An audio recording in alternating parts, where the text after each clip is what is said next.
going to be listening to a scholar deal with Leviticus 25. We're dealing with land, and this is in the light of the rents. We'll be commentating on the rents, the land situation,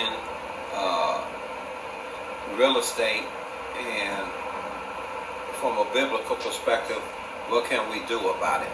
This is Leviticus 25. FreeBibleCommentary.org is the scholar, Bob Utley. The Lord spoke to Moses. If you notice the word Lord, it's all caps, which means Yahweh, the covenant name for God, from the Hebrew verb to be. Now it says at Mount Sinai. As you know, at Mount Sinai, the Israeli community was still a nomadic desert community. They were really not a nation yet. They were still a group of agricultural slaves. And yet this whole chapter is going to talk about the time when they are in the promised land and when they have a settled agricultural existence. So we're speaking about the future. And I think that's important that we look to a different time, a different sociological setting. Saying, speak to the sons of Israel. Now the word Israel is used several ways in the Bible. It gets very confusing for people who don't spend a lot of time in the Old Testament. The word Israel primarily is the name that God gave to Jacob after he wrestled with the angel at the brook Jabbok. It is a sign that he became a different person in yielding to God and his will before he met his brother Esau, who he was afraid of. Now because of that, and because Jacob was the primary patriarch who had the 12 sons, then the name sons of Israel that's mentioned here becomes a designation for the whole tribe of the Jewish people. Sometimes it just says Israel, meaning all the Jews. But in 922 BC, the monarchy split between Jeroboam and Rehoboam, and the 10 northern tribes became known as Ephraim or Israel, or the northern tribes. And so if you're in those books about the later monarchy, Israel means the northern 10 tribes, in contradistinction from Judah and Benjamin of the southern 2 tribes. Here, of course, it means the children of Israel, the Jews. To say to them, when you come into the land which I shall give you, then the land shall have a Sabbath to the Lord. There is much made in the Old Testament about the 7 days of creation. 6 days God labored. On the 7th day he rested. In Exodus 20, it gives a religious reason for the Sabbath. In Deuteronomy 5, it gives a sociological reason for the Sabbath. Here, the Sabbath day rest is used in an agricultural setting as well as in a cycle of years for humanitarian purposes. It continues, verse 3. 6 years you shall sow your field, and 6 years you shall prune your vineyards and gather in its crops. But during the 7th year the land shall have a Sabbath rest, a Sabbath to the Lord. You shall not sow your field nor prune your vineyard. I think there are possibly 5 implications involved in the Sabbath year rest. Number 1, it shows that God is the owner of the land. You might want to see verse 23 where it says, for all the land is mine. That reminds me of Exodus 19:5, where in God speaking of the Hebrew nation, he says, you are the particular treasure among the peoples, for all the world is mine. This is a focusing down of that in the promised land. But in reality, everything that is belongs to God. And this is a way of showing that. Now, another thing I think is important, this is a good agricultural procedure. Today we have crop rotations and fertilizer supplementation, but they did not have that very much in the ancient world. Now, this is much like, I think, the food laws in the Old Testament. Many people see them as for health purposes. I see the food laws primarily for religious purposes that might happen to have some supplementary hygienic purposes. The same is true here. Basically, this is a religious institution. It may supplementary have good agricultural procedures built into it, but the primary purpose is not for good agriculture. It's for religious purposes. Number 3, it shows a trust in God's care and provision on a regular basis. They're not going to be able to sow or reap in these years. They're going to have to depend on God. Okay, number 4, it forces them to revert to the simple, nomadic kind of lifestyle that their ancestors participated in their wilderness wanderings as they left Egypt. As they go back to this more simplistic lifestyle, they get back to their religious roots, and the great movement for the Hebrew people is the Exodus. Number 5, it was a test of obedience. It's very hard for those farmers to let that field lie. Very hard. But it was a command from their God. Now in verse 6 it mentions, and all of you shall have the Sabbath products, and notice the word products, I'm using New American Standard, is in italics. Whenever a word in italics appears in your translation, it's trying to say it's not in the Hebrew text, but it is supplied for an English reader to catch the gist of the Hebrew text, of the land for food.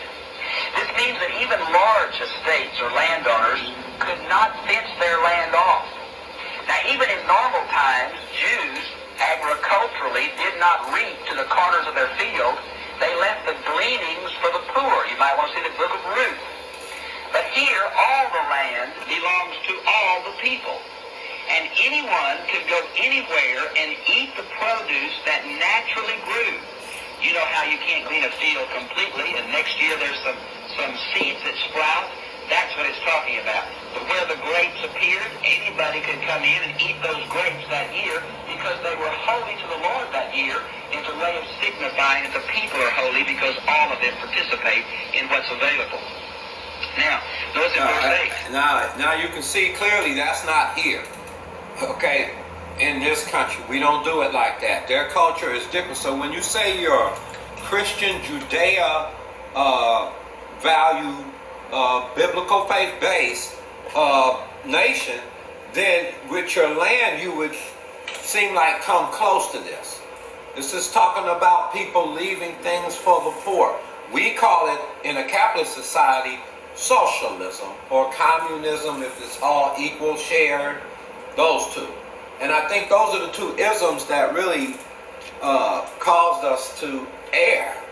You're looking at isms that are created. Here's what you do. Look at each system, capitalism. If we trade, there's nothing wrong with that, right?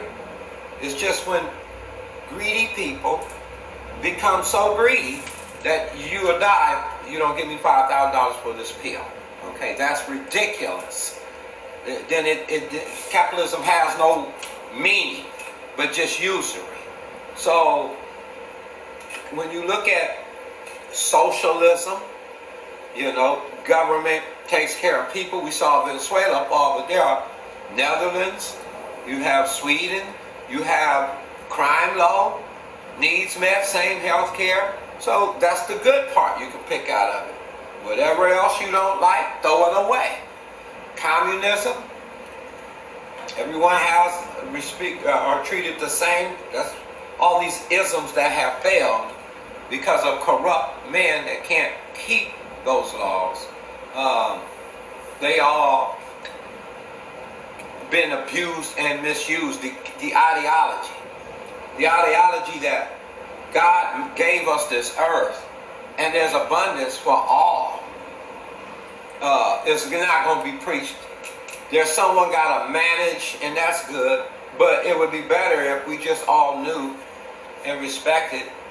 Each one get an acre or two, or whatever, how many we can do, and do what you got to do. But necessities of housing, clothing, and food shouldn't even be on the issue, or health care. Now, you call that what you want, but these Hebrews were responsible for their poor. And they made sure they did not take all of the harvest for themselves. They left some for the poor. Call it socialism, whatever you want to do, that's what they did. Do you understand that? A socialistic gospel is what a lot of people will call this. But who cares? If you got biblical faith, you either follow what they did or you trash it. So they shared their increase with the poor. Deuteronomy 14, Deuteronomy 15, Deuteronomy 26, Malachi 3, 10 and 11, and 2 Corinthians 8 and 9. They share. Acts 4:32. They share. Okay, this Eastern culture, Hebrews share. not gouged.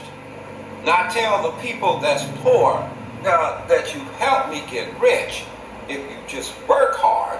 That one right there. See, okay? They worked hard and they still, now after COVID-19, get rewarded with, you have to make at least about $35,000 to $60,000 to even rent an apartment in California or Nevada. Not in every case, but for the most part, 2.5, 3 times the amount in renting. Same poor apartments, same raggedy apartments that were already low rent. So if the apartments are $1,000 a month, then in many cases you have to have at least at 2.5. You better have $2,000, and then about, let's say, $2,500. 3 times the amount. You have to have a rent of $1,000, a $3,000 income. The average person on disability and the average person on SSI doesn't have $3,000, and they didn't build development for the poor.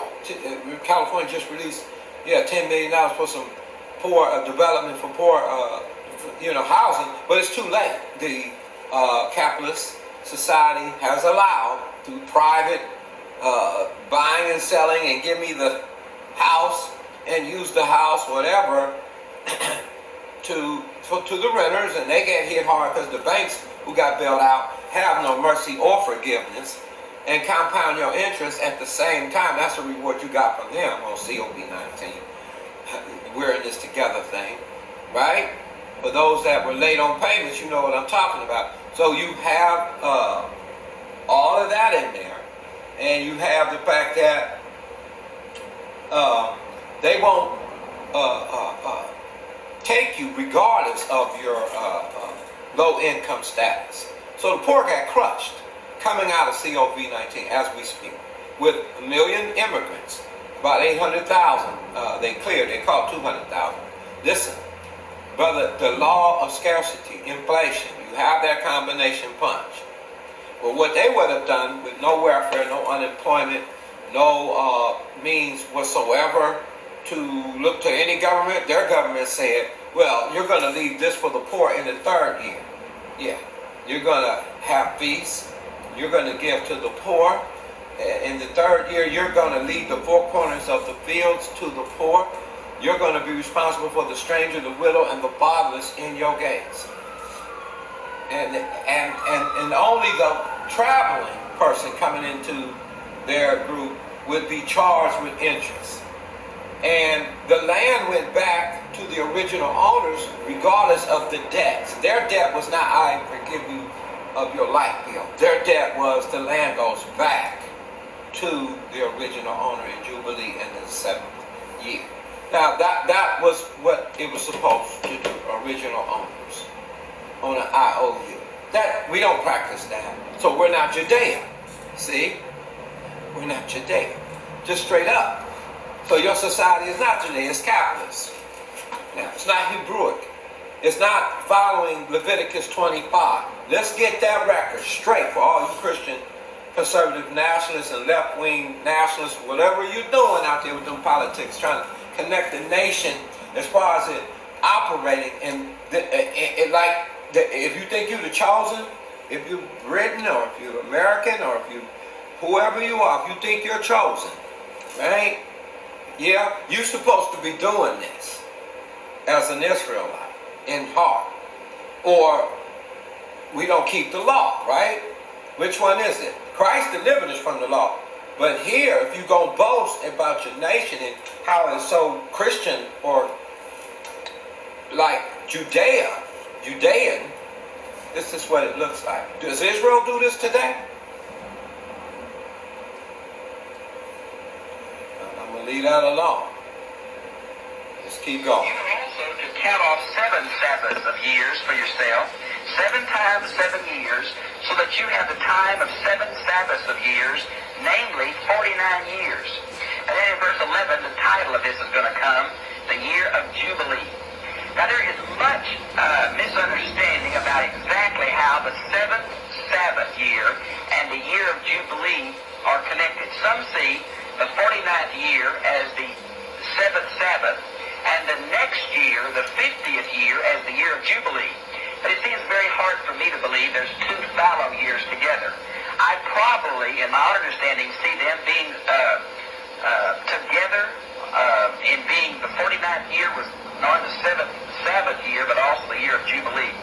There's been some theoretical postulation that maybe there is a specific year that only lasts 49 days, beginning at the Day of Atonement, which is the seventh month.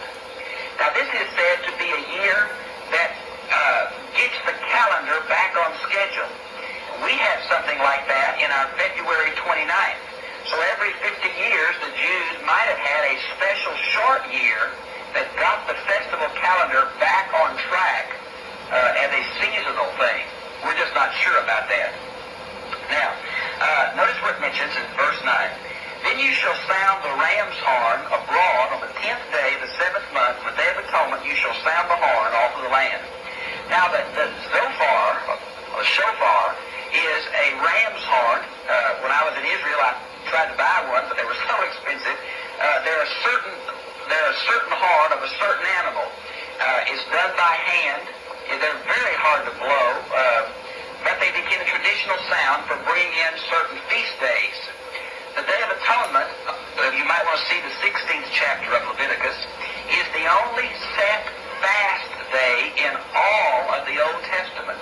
The ritual is very involved with the high priest and the different offerings and sacrifices, the goat for Azazel, and on and on.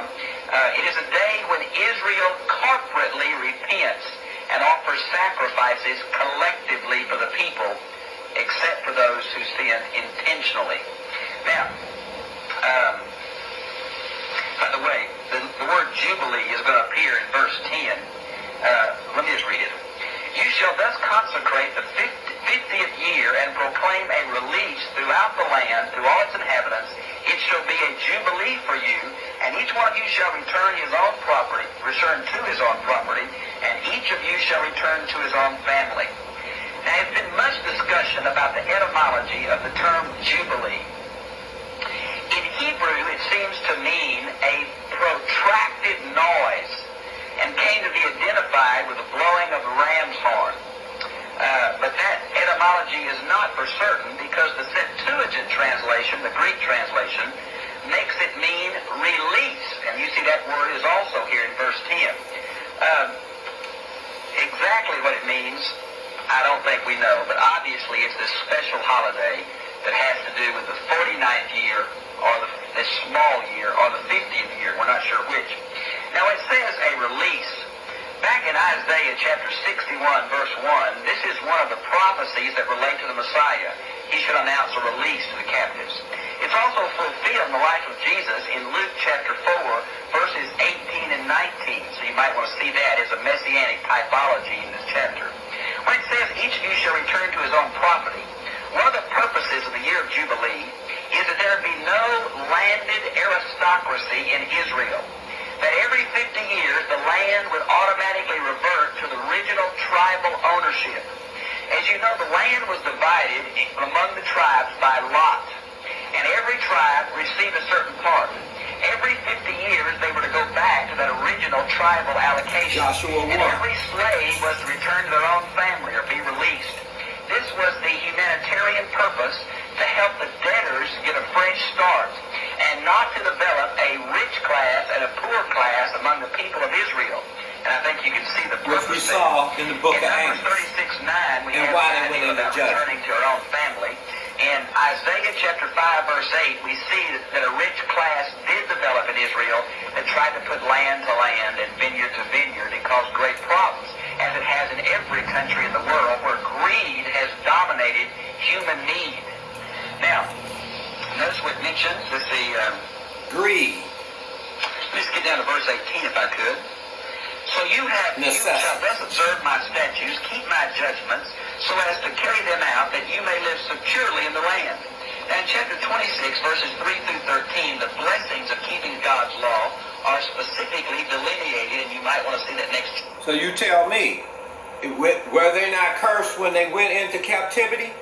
Micah 2:1-2, they start plundering their brother of their land.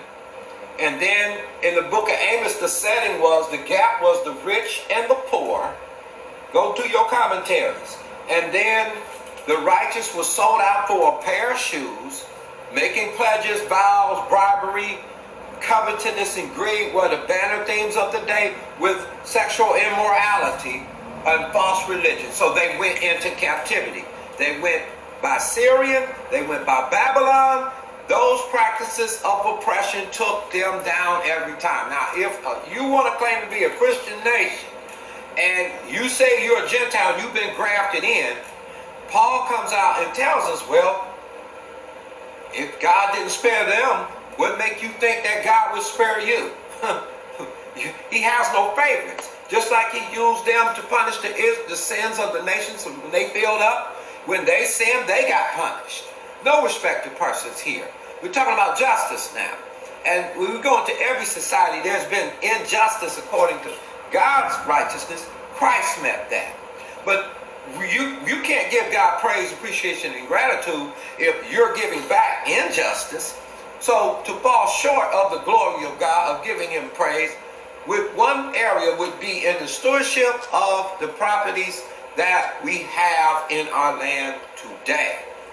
And because of the greediness of gain, the allowing of foreign countries to come in and plunder the poor, that is to say, buy up mass investment, and the rich, of course, here too, as millionaires were bursting at the seams. Thank God for the ones that crawled out the crab barrel, you know, but give back.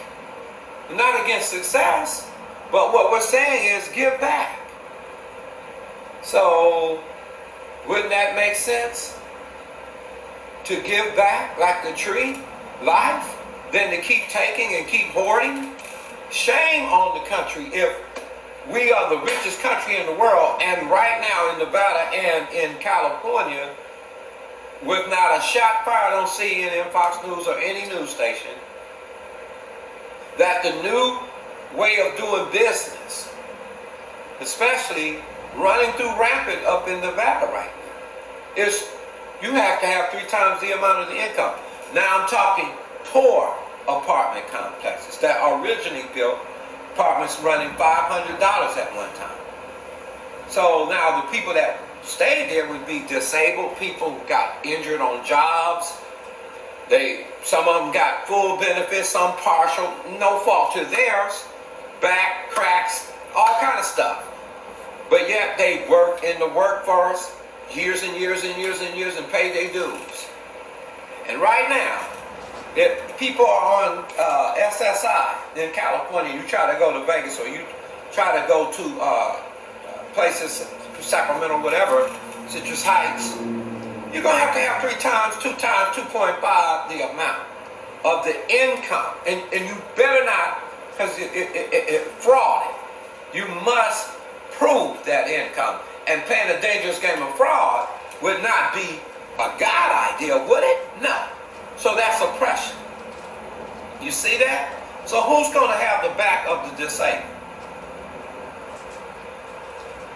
May I suggest an appeal to the churches over in the book of James? It says that charge them that's rich, or them that have the power to do good in their hand, that they communicate and be ready to distribute. And you have all the scriptures. This scenario here, Deuteronomy, we see the Lamb, the release. Not only did he come to set the captives free, but being free from debt would be a God thing, a universal principle. So communicate, help each other get out of debt, build complexes that will buffet inflation, where you'll be owners. Fight, man. Wake up and realize that it's reality time. There are necessities. Deuteronomy 14, 15, 26, Malachi 3, 10, 11, 2 Corinthians 8 and 9. Set stuff aside for emergency times, because times are going to get rough over the next 10 years. Jeremiah 23 and 3.